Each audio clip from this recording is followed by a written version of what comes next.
How come this simple interpretation of our constitution is hard for them? There was a slide we had that was defining majority in law. What is majority in law? Just like in law, shall means must.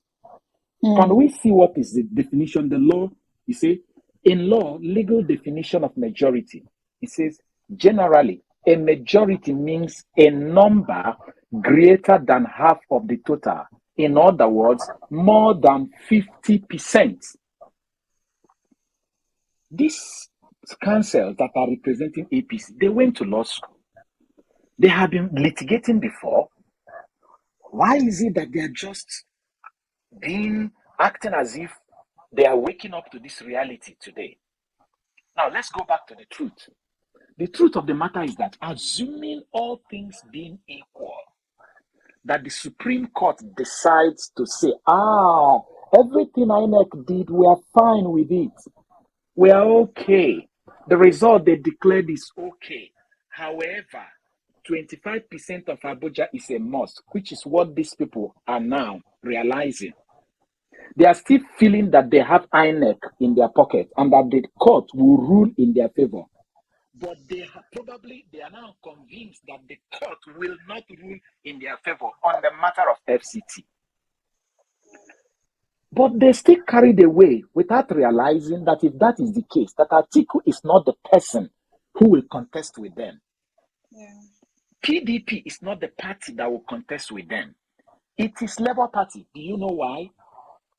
The reason is because Labour Party secured more than 50 states, more than 50% of the votes in more states than PDP.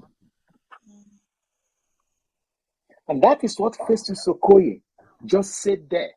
In fact, there was the other apologist of APC, one Kadaria woman, the one that used to do interviews. She even said it. And it is everywhere. For instance, in Anambra State, in Enugu State, in Ebonyi State, almost in the southeastern part of Nigeria, including Rivers State. When you check all those places, you see that Labour Party won more than 50% of the total vote cast. Let me give you an example. According to the result declared in Lagos by INEC, Labour Party won Lagos. But when they want to select the second candidate, they will not count Lagos in favor of Labour Party, because Labour Party, even though won Lagos, did not win up to 50% of the votes cast in Lagos. Talk more of greater, based on what INEC declared. Does that make sense now? But in Anambra State, Labour Party did not just win. Labour Party win with about over 90% of the vote cast there. So Anambra State will be counted in favor of Labour, but Lagos will not be counted in favor of Labour. And so PDP won, according to the result declared by INEC, won more votes than Labour. But the places, the states they won, they did not win more than 50% in all of them. I think I did the math. I think PDP won just about 3 states, whereas Labour Party won about 6 states, more than 50%. So that is it. And we have seen the legal definition of majority. It has to be 50% plus. Just like in America, most of their senatorial election, I remember the Georgia, they did a rerun in 2020. They did a rerun again in the off-cycle election. And the reason is because even though somebody won the majority vote, but in that place, it is required that you must win the majority, which is more than 50%. The same thing happened in Turkey.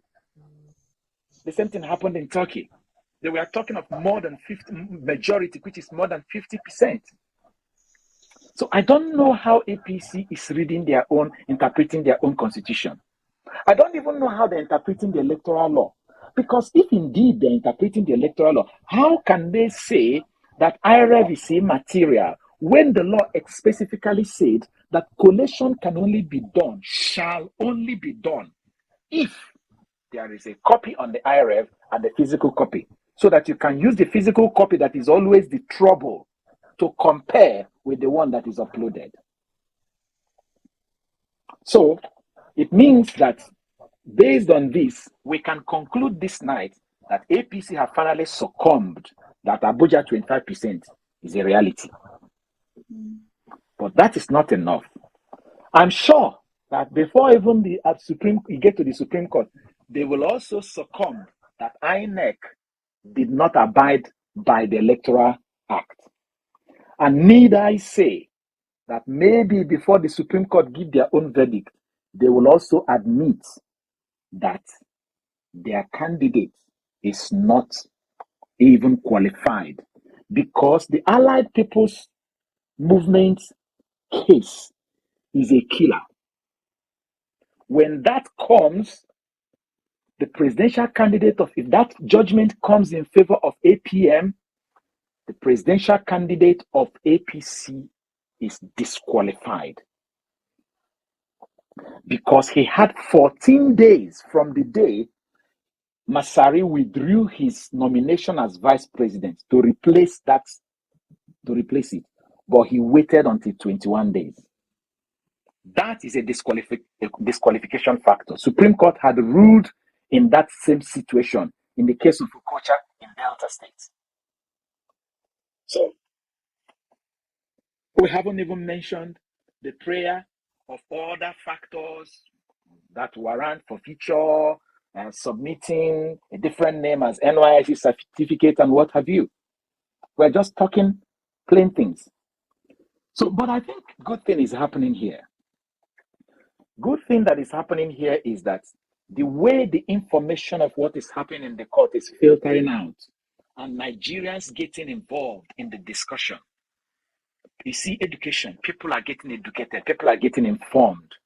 And they themselves are realizing that, look, the Nigeria of today is no longer the Nigeria of analog, where they carry ballot box, they stuff it, they declare number, and they tell you go to court.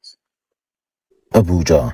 To exclude the presidential candidate of the Labour Party, LP, Mr. Peter Obi, and his party in the event of any rerun presidential election, claiming that only him and the candidate of the People's Democratic Party, PDP, Alhaji Atiku Abubakar, are constitutionally qualified to recontest. Tinubu argued that Obi and his party will not be qualified to recontest if the justices void the February 25, 2023 presidential election. But Obi urged the five-member panel not to subvert the people's will, as expressed in the February 25 presidential election, stressing that President Tinubu should be sacked without further delay. Tinubu faulted both Obi and the Labour Party for asking the court to cancel the election and compel the Independent National Electoral Commission (INEC) to conduct a fresh poll in which he, Tinubu, Shatima and the All Progressives Congress (APC) would not participate. He argued that should the relief be granted, Obi and LP would not derive any benefit, having been constitutionally barred from contesting the rerun election. President Tinubu's submissions were contained in his final written address in response to the petition of Obi and the LP, challenging his declaration as president. The chairman of INEC, Professor Mahmoud Yakubu, had on March 1 declared Tinubu the winner of the February 25 presidential election with 8,794,726 votes, while Atiku and Obi reportedly scored 6,984,520 votes and 6,101,533 votes respectively. While citing alleged issues of substantial non-compliance with electoral laws, corrupt practices, and non-qualification amongst others, Obi and LP on the one hand, as well as Atiku and the PDP on the other hand, had in their petitions asked the court to nullify the election. Alternately, they urged the court to order a rerun election to decide the authentic winner of the poll. In his final written address to the petition by Obi and the Labour Party, which Tinubu filed through his lawyer, Chief Wole Olanipekun, SAN, he submitted that the evidence tendered by the petitioners failed to prove claims of non-compliance and corruption capable of voiding his election. He, however, added that in the very unlikely event that the election of February 25, 2023 is voided, the candidates constitutionally prescribed to contest any subsequent election shall be the second respondent and the candidate of the PDP who came second by scoring the next majority of votes in the highest number of states, 19 states, to the first petitioner's 16 states, and also coming second by plurality of votes, having scored 6,984,520 votes, far and above first petitioner's 6,101,533 votes. In effect, the petitioners have no local standing to ask for relief to, both constitutionally and legally. Constitutionally because he is barred from contesting, legally because he has no benefit to derive from the said relief, assuming it is granted.